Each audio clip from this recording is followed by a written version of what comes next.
फरमाते हैं, दुआ बहुत करते रहो और आजिज़ी को अपनी खसलत बनाओ, जो सिर्फ़ रस्म और आदत के तौर पर ज़ुबान से दुआ की जाती है, कुछ भी चीज़ नहीं।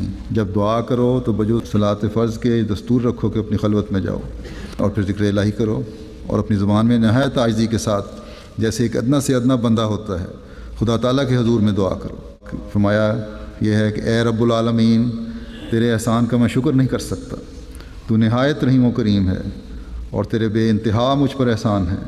मेरे गुनाह बख्श ता मैं हलाक ना हो जाऊँ।